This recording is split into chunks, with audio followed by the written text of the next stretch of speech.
Welcome back. Everybody died, it's me. You can call me the host. And today, we have another wonderful episode for you all. As always, if you enjoy our videos, make sure to gently tap that like button, share this video with your friends, and also subscribe for more updates. But without further ado, let's get into today's episode. It was once upon a time in a kingdom not so far away where a young princess was known throughout the land for her enchanting beauty and grace. But she was also known for something else. Oh, yes, you guessed it, her pet cat. The princess loved her cat more than anything in the world, even more than her collection of sparkly shoes. She would take him everywhere with her, to the royal ballroom, the royal garden, even to the royal throne. The king and queen weren't too happy about this, but how could they say no to that cute little face? Even though the cat wasn't exactly thrilled about being carried round all day, he knew he didn't have a choice.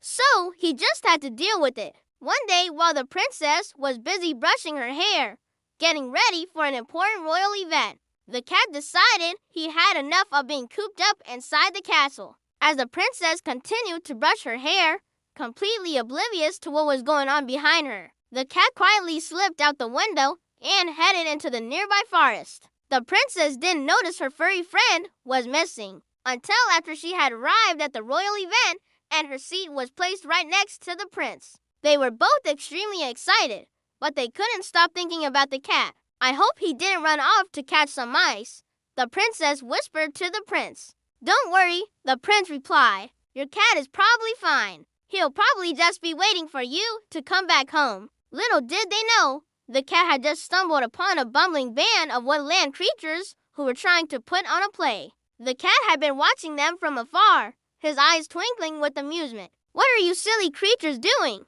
he asked with a playful smirk. The woodland creatures froze in their tracks and turned to face the newcomer. Hello there," said a squirrel nervously. We're just putting on a play for the forest animals." "Really?" The cat raised an eyebrow skeptically.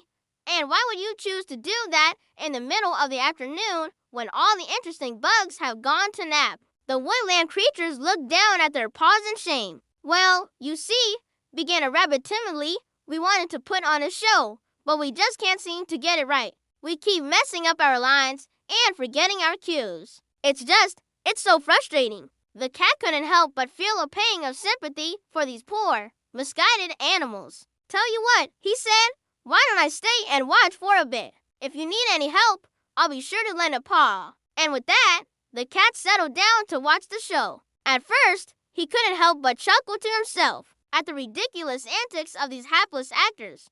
But as the play went on, he began to see their dedication and passion shine through. These animals really wanted to put on a good show, and he admired their enthusiasm. As the play drew to a close, the cat felt a sense of pride swell up inside him. Despite all their mistakes and mishaps, these animals had managed to put on a show that was truly heartwarming. He approached them as they took their bows, his eyes shining with admiration. "You may not be the most talented actors," he said, "but you have something much better. Heart. You put your whole hearts into this performance, and that's what makes it so special. Don't ever forget that." The woodland creatures beamed at the cat's praise.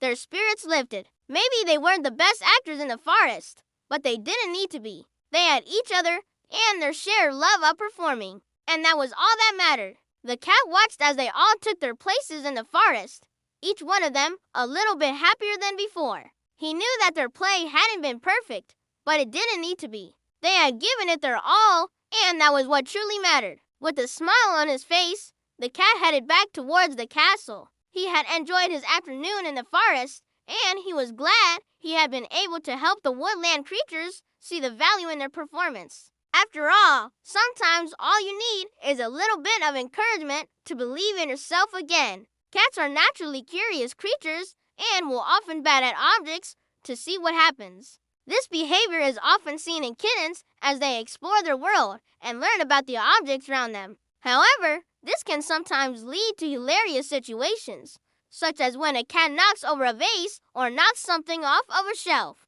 Cats are also very playful and will often bat at objects simply for fun. They may be chasing a toy or just bored and looking for some entertainment. Whatever the reason, This can lead to some very funny moments as the cat bats the object around the house. Additionally, cats are known for their love of boxes and will often bat at them and try to play with them. This is because the box provides an unpredictable element of surprise, and the cat enjoys the challenge of figuring out how to open it. It can be very amusing to watch a cat bat at a box and try to figure out how to get inside. Finally, cats are also very agile creatures and will often use their paws to bat at objects that are out of reach. They can leap great distances and hang onto objects with their claws, which allows them to bat at things in a way that is both impressive and hilarious. Overall, cats are just naturally funny creatures, and their tendency to bat at things is just one more thing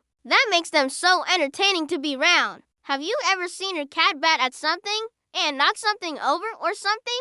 Be sure to share your thoughts in the comments below. Now, I know what you're thinking. Another classic fairy tale ruined by the inclusion of a cat. Well, think again, because in this next story, our feline friend is a true hero. Once upon a time, in a far-off kingdom, there lived a beautiful princess named Aurora. Now, Aurora wasn't your typical princess, Dotto, no. While other princesses spent their days practicing their curtsies and learning the art of small talk, Aurora spent hers climbing trees, exploring the forest, and befriending animals. In fact, her closest companion was a wise old owl named Athena. But Aurora's favorite animal of all was a stray cat she'd found as a kitten. She named him Midnight, and he was her constant shadow. One day, the king decided it was time for Aurora to meet a potential suitor, Prince Florian. Now, the prince was handsome and charming, and Aurora wasn't entirely opposed to the idea of marriage. But she was worried that her tomboyish nature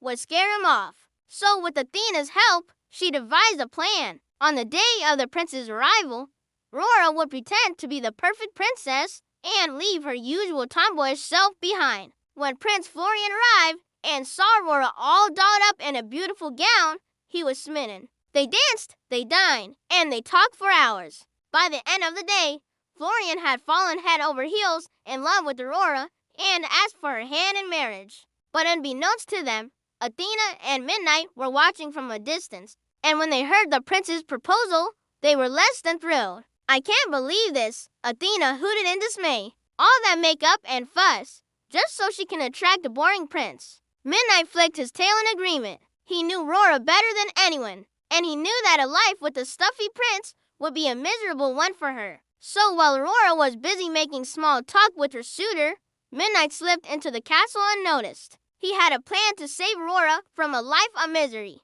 Meanwhile, Aurora was beginning to regret her decision to hide her true self from Prince Florian. She missed climbing trees and exploring the forest, and she couldn't help but feel suffocated by the stifling etiquette and decorum of royal life. Just then, Prince Florian approached her and asked her to dance. But before she could reply, Midnight made his move. He leaped onto the dance floor and strutted directly between the couple. "Sorry, can't dance," he said with a flick of his tail. Prince Florian was furious. "Get that cat out of here," he demanded. "He's ruining my chance to woo the princess." But Aurora wasn't upset. In fact, she was relieved. Midnight had saved her from a life of misery, and she knew that no amount of money or power would ever change who she was. From that day on, Aurora and Midnight continued to explore the forest together, free from the constraints of royal life. They climbed trees, raced through the meadows, and swam in the lake.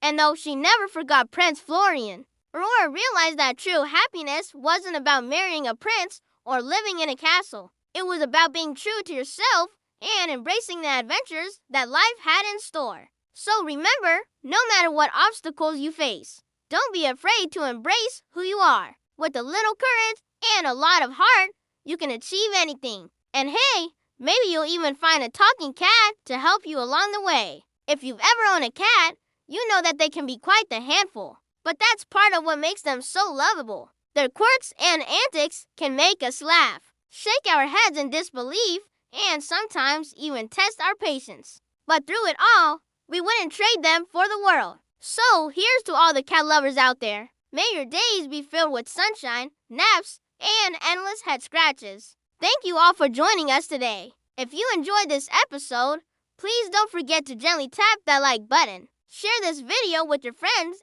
and also subscribe for more updates. We'll see you all next time.